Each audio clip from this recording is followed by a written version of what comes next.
함께 보실 하나님의 말씀은 골로새서 1장 15절에서 17절까지의 말씀입니다. 골로새서 1장 15절에서 17절입니다.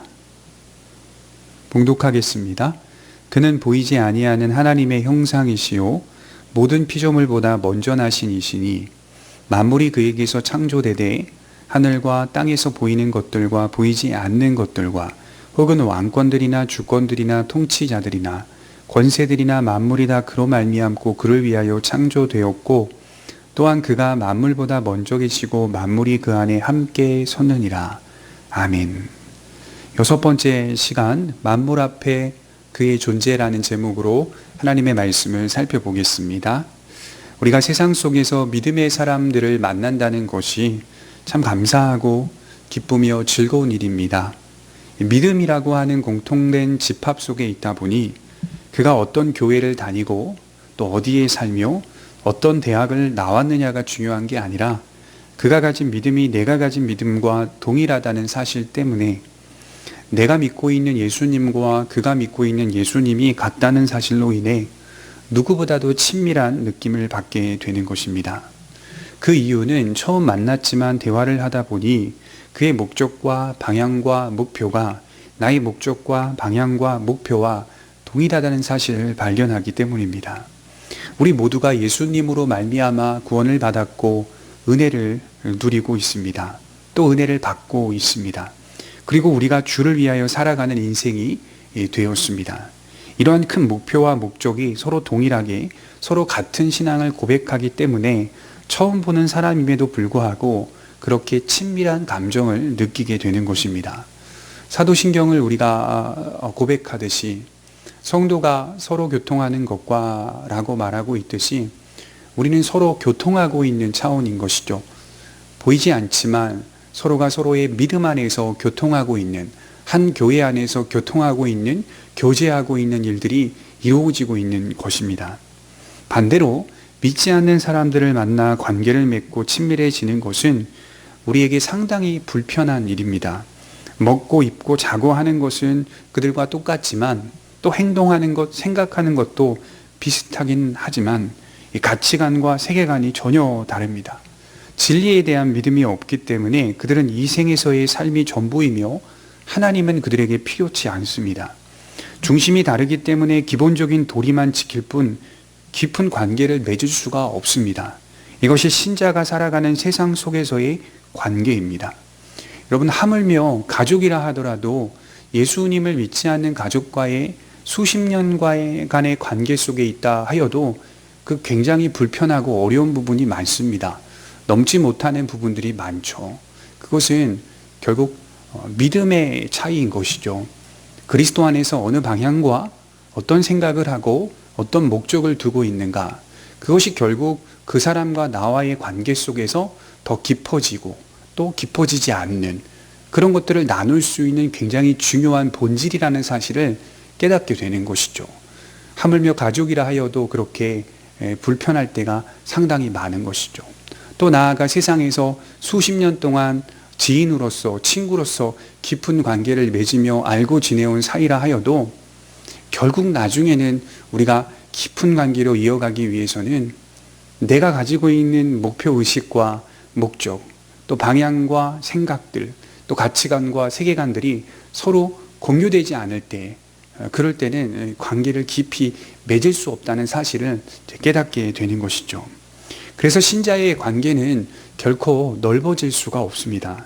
성도는 성도와의 관계 속에서 깊어지고 넓어지게 됩니다. 만일 여러분 두 마리의 토끼를 잘 잡을 수 있다고 생각한다면 여러분들은 믿음 생활을 제대로 하지 못하는 겁니다. 건전한 신앙생활을 영위하는 사람들은 세상 사람들과 단절되지는 않지만 그들과 깊은 관계를 맺는 것이 영 불편하고 어렵습니다. 오히려 그들을 끌어당기는 수단과 방식을 사용하게 되는 것이죠. 그래서 믿는 사람들이 믿지 않는 사람들과 관계를 맺다 보면 우리는 결국 수단을 사용하는 겁니다. 복음이라고 하는 진리, 복음이라고 하는 수단을 사용하여서 그들이 그리스도께로 돌아올 수 있도록 계속해서 매력을 발산해야 하는 것이죠. 그런 관계 속에서 우리는 계속하여 믿지 않는 사람들과 관계를 맺어가는 것뿐입니다. 한 번도 만난 적 없고 한 번도 대화를 나눈 적 없는 사람이지만 그가 예수님을 믿는다는 것 때문에 그렇게 기쁘고 반갑고 또 좋은 관계로 이어질 때가 상당히 많죠. 잠깐 만난 것이지만 믿음 때문에 우리는 서로 친밀해지는 것을 경험합니다. 왜 그럴까요? 오늘 말씀처럼 주께서는 한 교회를 세웠고 우리는 서로 다른 장소와 지역에서 다른 교회를 다니지만 주님이 보시기에는 한 교회요, 한 형제이기 때문입니다. 그래서 우리는 처음 본 그리스도인들을 만날 때도 그렇게 반갑고 기쁜 것입니다. 오늘 본문에 바울은 먼저 만물 앞에 계신 예수님에 대한 존재를 설명하고 있습니다. 우리 15절을 한번 보실까요? 그는 보이지 아니하는 하나님의 형상이시요 모든 피조물보다 먼저 나신 이시니. 그리스도가 어떤 존재라고 합니까? 그의 본질은 무엇인가 라고 하는 그 정의를 내리고 있는 것이죠. 그는 보이지 아니하는 하나님의 형상이라고 말하고 있습니다. 먼저 하나님은 인간이 감각할 수 없는 영적 존재라는 사실을 기억해야 합니다. 하나님은 영이시다라고 말씀하고 있죠. 그리고 예수님께서 보이지 아니하시는 하나님의 형상을 나타내 보이신 분으로 기록하고 있습니다. 이 형상이라는 말은 우리가 하나님의 형상으로 창조되었다는 창세기 1장 27절의 말씀과는 본질적으로 다른 말씀입니다. 그러니까 여기서 나오는 형상과 우리가 하나님의 형상으로 창조되었다라고 말할 때 그 형상의 의미와는 본질적으로 다른 것입니다. 우리는 창조물로서 하나님의 형상으로 창조된 것이고 예수님은 하나님으로서 하나님의 실상을 드러내 보이신 것이라고 말씀하고 있다는 것이죠. 우리는 하나님의 형상을 닮은 존재로 창조되었다는 말이고 우리 주님은 하나님의 실상을 육체로 드러내 보이셨다는 말입니다. 엄연히 다르죠. 하나님을 닮은 존재와 하나님의 본질적인 실상을 드러내신 분과는 전혀 다른 겁니다. 쉽게 말해 하나님의 원형의 실상이시다라는 뜻이죠. 하나님 그분은 완전하시고 무한하신 분입니다. 그런 그분의 본질을 주님이 대신 나타내셨다라고 할 수 있죠. 생각해 볼 수 있는 것은 하나님은 보이지 아니하시는 하나님이시기 때문에 인간의 감각과 지성으로 깨달을 수 없는 존재라는 사실입니다. 그리하여 이것은 하나님이 그 자신을 친히 나타내 보이지 않으신다면 인간은 하나님을 알 수 없다는 사실인 것이죠. 그래서 하나님은 예수님을 보내셔서 인간의 모습으로 보내셔서 하나님을 나타내 보이신 것입니다. 예수님은 하나님과 동질 동체이시기 때문에 하나님을 나타내 보이실 수 있다는 것이겠죠. 또한 그렇기 때문에 우리가 하나님을 안다고 할 때는 예수님 밖에서 하나님을 알 수 없다는 말이 되는 겁니다. 예수님 밖에서 하나님을 만났다거나 또 믿었다거나 할 수 없다는 말입니다. 예수 그리스도 밖에서는 하나님을 만날 수 없습니다. 그리스도 밖에 하나님을 알려는 인간의 노력은 헛된 수고로 끝날 수밖에 없습니다. 요한 칼빈은 이렇게 말했습니다. 들어보세요. 그리스도에게서 하나님의 의, 선, 지혜, 권능, 곧 하나님 전체가 나타나셨다. 우리는 그리스도 밖에 다른 데서 하나님을 찾으려 하지 않도록 주의해야 한다. 무엇이든지 그리스도를 떠나서 하나님을 묘사한 것들은 모두 다 우상이다. 이렇게 말했습니다. 무엇이든지 그리스도 밖에서 하나님을 묘사한 것들은 모두 다 우상이다. 이렇게 정의했어요. 원칙과 기준을 아주 잘 정의하였습니다. 또한 모든 창조물보다 먼저 나신 자가 바로 그리스도라 이렇게 표현하고 있어요. 문자적으로는 장자라는 말입니다. 장자란 말은 창조물들 중에서 먼저 나온 자라는 뜻이 아니라 그리스도께서 만물을 창조하셨고 그가 만물을 주재하시는 분이라는 것을 뜻합니다. 이 말은 인류의 모든 것을 주재하시는 분이 바로 그리스도다라고 말씀을 하고 있는 내용입니다. 그러니까 하나님이 창조하셨다.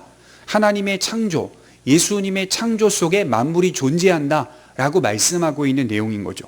그래서 예수님께서는 인류를 통할하신다, 만물을 통할하신다, 거느리시며 다스리신다라고 하는 주님의 주재권을 강조하고 있는 말씀입니다. 만물이 그리스도 안에 있다는 사실, 그리스도는 만물을 통치하시며 만물 위에 계신다는 사실이겠죠.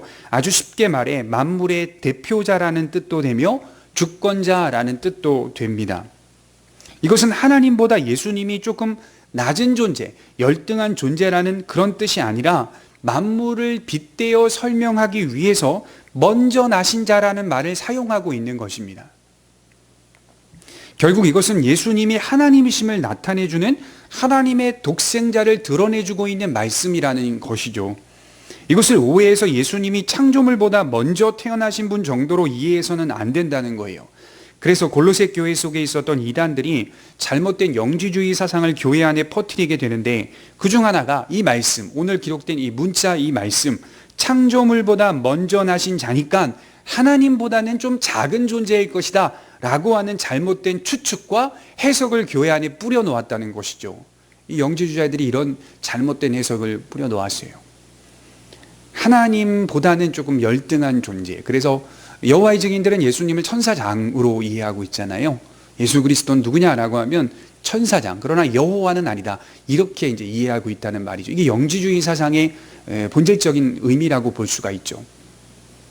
그런 의미로서 골로새서가 기록된 것이 아니에요. 오늘 말씀도 먼저 나신 자라는 표현이 그런 의미로 기록된 것이 아니라 만물을 빗대어 설명하기 위해서 만물을 주재하시는 분으로, 창조하시고 통할하시고 또 관할하시며 거느리시며 다스리시는 분으로서 주님의 주재권을 나타나기 위해서 이 말씀이 기록되고 있다는 것이죠. 예수님의 주재권을 가리키는 장자라는 단어를 하나님보다 조금 낮은 존재로 여겼다는 말입니다. 그러나 문맥을 보면 이것은 만물 앞에 놓인 예수님의 주권과 통치권과 왕권을 의미한다라고 볼 수가 있습니다. 그리고 자연 만물과 예수님과의 관계를 설명하기 위한 서술 방식이라는 것입니다. 우리 16절에 보시면 이렇게 또 만물을 빗대어 주님을 설명하고 있죠. 만물이 그에게서 창조되네. 하늘과 땅에서 보이는 것들과 보이지 않는 것들과 혹은 왕권들이나 주권들이나 통치자들이나 권세들이나 만물이 다 그로 말미암고 그를 위하여 창조되었고 또한 그가 만물보다 먼저 계시고 만물이 그 안에 함께 섰느니라. 예수님께서 만물을 창조하셨다는 진리를 담아내고 있죠. 자, 주님은 역사의 시간으로 보자면 로마 초기 시대의 나사렛이라고 하는 동네에서 태어나게 되었어요.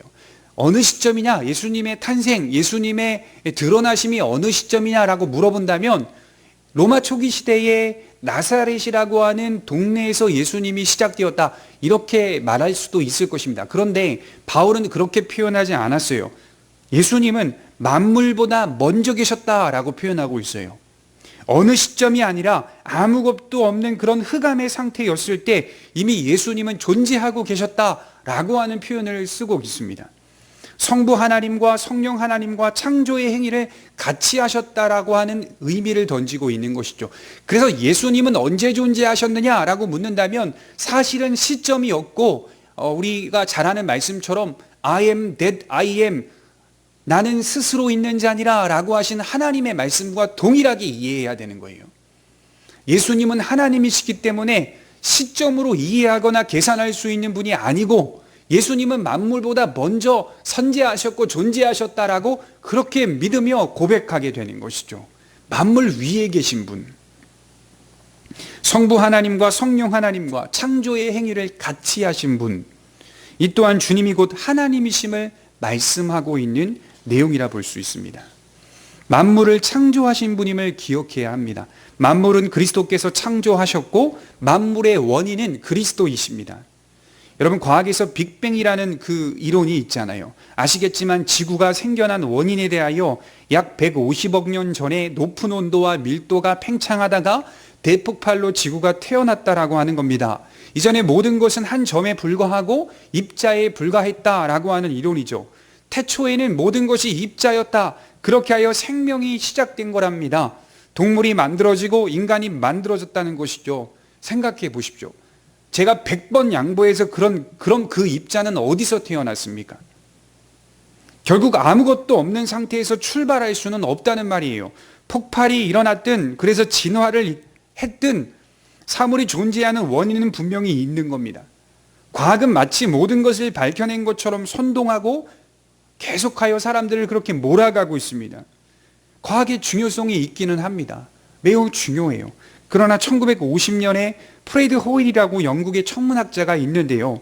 창조가 있다는 사실을 부인하기 위해 빅뱅 이론을 처음 사용했다고 해요.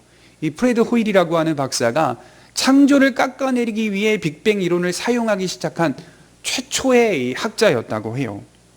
창조를 깎아내리기 위해 빅뱅 이론을 사용했다? 그런 단어를 사용했다? 이거 굉장히 위험한 거 아닙니까? 참으로 한심하고 무지한 거 아닙니까? 우리 모두는 하나님의 창조를 믿습니다. 모든 것은요, 원인이 있는 거예요. 우리가 살아가 보면 아시겠지만 작은 볼펜 하나도 누군가가 만들었다는 사실, 원인이 있는 거예요. 팽창을 했든 폭발을 했든 입자가 있든 그 모든 것들은 원인이 있습니다. 하나님은 각기 종류대로 하나님의 말씀 속에서 지구가 창조되었다. 모든 생명체가 창조되었다는 사실을 말씀하고 계십니다. 바울은 지금 예수님께서 만물을 창조하셨다는 사실을 밝히고 있는 거예요. 사실 기독교는 진화를 믿지 않죠. 하나님의 창조 속에서 지구가 시작된 것으로 분명히 받아들입니다. 여러분, 우리는 이 사실을 부인해서는 안 됩니다. 창조 없이 십자가를 믿을 수 있나? 그럴 수 없습니다. 창조 없이 십자가를 믿을 수 없습니다. 서울대학교의 모 교수는 십자가는 믿되 창조는 믿지 않는다, 이런 식의 강의를 주로 하는데 인기가 굉장히 많아요. 어불성설입니다. 그분이 쓴 책 저도 구입해서 봤습니다. 어불성설입니다. 십자가는 주님의 창조와도 관련이 있는 것입니다. 그리스도가 원인입니다. 진화가 원인이 아닙니다. 여러분, 창조의 범위는 어떻습니까? 우리 16절을 한번 보시면 이렇게 기록하고 있죠. 만물이 그에게서 창조되되 하늘과 땅에서 보이는 것들과 보이지 않는 것들과 혹은 왕권들이나 주권들이나 통치자들이나 권세들이나 만물이 다 그로 말미암고 그를 위하여 창조되었다. 하늘과 땅과 보이는 것들과 보이지 않는 것들, 왕권들, 모든 것이 창조의 범위 속에 있는 것이죠. 그리스도께서 창조하신 것이다, 이렇게 강조하고 있어요. 하늘이라는 단어는 볼 수 없는 천상의 존재들까지도 주님이 창조하셨다는 사실을 말하고, 땅의 존재 또한 주님의 창조로 이루어졌으며 천상의 권세나 땅의 권세나 모두 그의 안에서 나왔다는 사실을 말씀하고 있습니다. 이것은 간단히 말해서 그를 위하여 창조된 것입니다. 창조물들은 그냥 스스로 독립적인 관계를 띠고 있는 게 아니라 그분을 위하여 창조된 것이다 라고 하는 관계성을 띠고 있다는 것을 기억해 볼 필요가 있어요. 천상의 세계나 땅의 세계나 모두 주님의 것이고 주님이 창조하셨다는 사실, 나아가 통치자들의 권세도 주님의 창조로서 이루어진 것임을 기억해야 한다는 것이죠. 그래서 바울은 다 그분을 위하여 창조되었다. 모든 것은 주님과의 관계를 맺고 있는 거예요. 창조 자체의 목적이 주님을 위하여 창조되었기 때문에 모든 생명체는 주님과의 관계를 맺고 있는 거예요. 여러분, 아름다운 폭포를 봅니다. 폭포 그 자체가 가지고 있는 경관이 참으로 아름답죠. 길가에 핀 꽃을 봅니다. 꽃이 가진 아름다움이 있습니다. 그런데 좀 더 들어가 보면 그들은 그 자체의 영광을 위해 존재하는 게 아니라 주님의 영광을 위해 존재한다는 말이죠. 그저 우리를 즐겁게 해주기 위해 길가에 꽃이 펴 있는 게 아니라, 폭포수가 내려오는 게 아니라 그 모습 그 자체가, 그들 존재가 하나님 찬양하기 위해, 하나님께 영광을 돌리기 위해 창조되었다는 사실을 말하고 있는 것입니다. 시편 19편 1절에 보면 다윗이 이렇게 고백했죠. 하늘이 하나님의 영광을 선포하고 궁창이 그 손으로 하신 일을 나타내는도다. 다윗이 말했듯이 하늘이 하나님의 영광을 선포하고 궁창이 그 손으로 하신 일을 나타내고 있더라, 이렇게 말하고 있어요. 하나님을 선포하고 하나님이 하신 일을 나타내는 게 자연 만물의 목적인 것이죠. 얼마나 멋진 표현입니까? 그런데 이것은 단지 감상적인 시가 아니라 실상이 그렇다는 겁니다. 모든 꽃들이 하늘을 바라보고 있듯이 그들의 존재는 그들 존재를 위한 것이 아니라 주의 영광을 위하여 창조되었습니다. 우리는 살면서 계속 목격할 겁니다. 자연 만물이 과연 하나님을 위해 말하고 있다는 사실을 보게 될 것입니다. 여전히 만물은 그 자리에서 충실히 하나님의 영광을 뽐내고 있지만 여전히 인간은, 우리는 그 자리에서, 우리의 자리에서 하나님을 대적하고 있지는 않습니까? 인류는 그렇잖아요. 하나님이 창조하신 인류는, 만물 빼고 인류는 항상 하나님을 대적하고 있죠. 그래서 노아의 홍수 전 하나님은 인간에 대한 모습을 아주 이렇게 잘 정의하셨죠.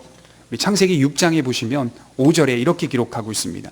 여호와께서 사람의 죄악이 세상의 간용함과 그 마음의 생각의 모든 계획이 항상 악할 뿐임을 보시고, 사람의 죄악이 세상에 가득하고 사람의 생각이, 마음의 생각이, 모든 계획이 항상 악할 뿐임을 보시고, 그렇습니다. 우리의 실상이죠. 우리의 실상. 죄의 공장이라고 하잖아요. 죄의 공장. 루터가 그렇게 말해요. 모든 계획이 악합니다. 그러니 주 예수를 믿어 회개하고 합당한 모습으로 살아가야 하는 것이죠. 그것이 성경을 주신 목적, 주님이 이 땅에서 십자가로 이루신 구원의 목적입니다. 그리고 17절 하반절에 만물이 그 안에 함께 섰느니라 이렇게 기록하고 있어요. 만물이 그의 안에 함께 서 있다. 그리스도와 만물의 구조를 의미하는 말씀입니다. 그리스도 안에서 만물이 서 있는 구조입니다.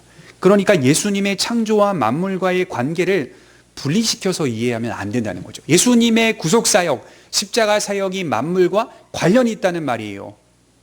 구원이라고 하는 개념이 난 사람 천국으로 인도하기 위한 개념이 아니라 우리의 구원을 통하여서 만물과 관련이 있다는 사실을 드러내주고 있는, 십자가의 구속은, 십자가의 구원은 우리뿐만이 아니라 만물을 구원하시는 하나님의 사역이었다는 사실을 기억해 볼 필요가 있어요. 그래서 우리의 구원 속에 만물을 분리시켜서는 안 돼요. 십자가는 예수님의 창조 행위와 분리되어서도 안 된다 이렇게 말하는 거예요. 만물의 원인과 유지, 보존은 예수님으로 말미암아 이루어져 있고 이 구조는 예수님으로 말미암아 완성됩니다. 만물이 그리스도 안에 서 있는 구조를 기억해야 돼요. 그러니 성도들의 구원이, 성도들의 부활이 우리의 구원으로만 끝나지 않고 만물의 구원과도 연결되어 있다는 말입니다.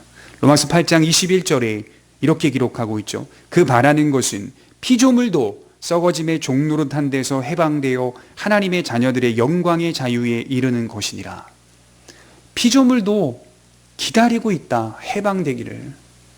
썩어짐의 종노릇하는 그런 삶을 사는 게 아니라 피조물도 자유를 얻기를 기다리고 있다. 이렇게 말하는 거죠. 하나님의 자녀들의 영광의 자유에 이르는 것이니라. 누가요? 피조물도 그렇다. 그리스도의 재림을 기다리는 것, 우리와 똑같이 피조물도 그렇다는 거예요. 그래서 우리의 구원은 우리만 존재하는 게 아니라 새롭게 시작되는 만물을 경험하고 더욱 아름다운 만물과 함께 갑니다. 함께 가요. 이사야서에 보면 너무 멋진 표현이 나오죠. 새하늘과 새 땅이 다시 나타나는 모습인데요. 이리와 어린 양이 함께 먹을 것이고 사자가 소처럼 짚을 먹을 것이며 뱀은 흙을 양식으로 삼을 것이니 나의 성산에서는 해함도 없겠고 상함도 없으리라 여호와께서 말씀하시니라. 새하늘과 새 땅을 보게 된 이사야의 말씀이죠. 이리와 어린 양이 함께 먹고 사자가 소처럼 풀을 뜯어먹는다. 사자는 풀을 안 먹죠. 무슨 풀을 먹습니까? 그러나 하나님의 나라에서는 풀을 뜯어먹는다. 이리와 어린 양이 같이 있다고요? 있을 수 없죠. 서로는 도망을 가는 관계입니다. 양은 도망가고 이리는 잡아먹는 관계. 전혀 어울릴 수 없는 그런 관계. 그럼에도 불구하고 하나님의 나라에서는 모두가 함께 어울려 하나 되는 영광과 아름다움을 목도하게 될 것이다. 어울릴 수 없는 짐승들이 함께 친구가 되고 거기에는 해함도 없고 상함도 없고 자연 모든 만물이 선함 속에서 함께 어울리는 것입니다. 그런 날을 구원의 날이라고 합니다. 여러분 요한계시록에서도 똑같이 표현하죠. 요한계시록 21장 5절에 보좌에 앉으신 이가 이르시되 보라 내가 만물을 새롭게 하노라 하시고 또 이르시되 이 말은 신실하고 참되니 기록하라 하시고, 성경 마지막 권에서도 역시 만물을 새롭게 하시는 하나님의 손길을 목격하게 됩니다. 우리의 구원이 이처럼 우리 자신만 존재하는 게 아니라 만물과 함께 가고 함께 존재합니다. 부족하거나 연약하거나 왜곡되거나 그렇지 않습니다. 아주 순수한 상태, 완전한 상태로 회복됩니다. 그래서 우리는 이 세상에서 만물을 보며 하나님의 나라를 떠올리게 되는 것입니다. 그곳에도 풀이 있고 나무가 있으며 그러나 지금 우리 세상보다 훨씬 더 완전한 상태의 모습입니다. 그런 만물의 발달과 보존과 통일이 다 누구 안에 있다고요? 예수 그리스도의 구속 사역 안에 있다. 또 예수 그리스도 안에 서 있다라는 사실을 기억하셔야 합니다. 그래서 우리는 예수님을 구속자로 믿으면서 동시에 만물이 그리스도 안에 서 있다는 사실도 묵상할 줄 알아야 할 것입니다. 기도하겠습니다. 존귀하신 하나님 아버지, 예수님의 십자가의 구속 사역이 우리를 죄에서 해방시켜 주시고 우리를 사랑의 아들의 나라로 옮겨주셨다는 사실에 진심으로 감사합니다. 그러나 우리 존재만이 아니라 예수님의 구속사역이 또 예수님께서 만물의 주재권을 가지고 계신다는 사실을 밝히 드러내시고 만물은 그의 안에 서 있다는 사실을 만물의 구조를 밝히 보여주시니 진심으로 감사합니다. 장차 이루어질 구원의 완성을 바라보며 더 큰 아름다움과 더 큰 영광을 소망하며 그 나라에서 해함도 없고 상함도 없는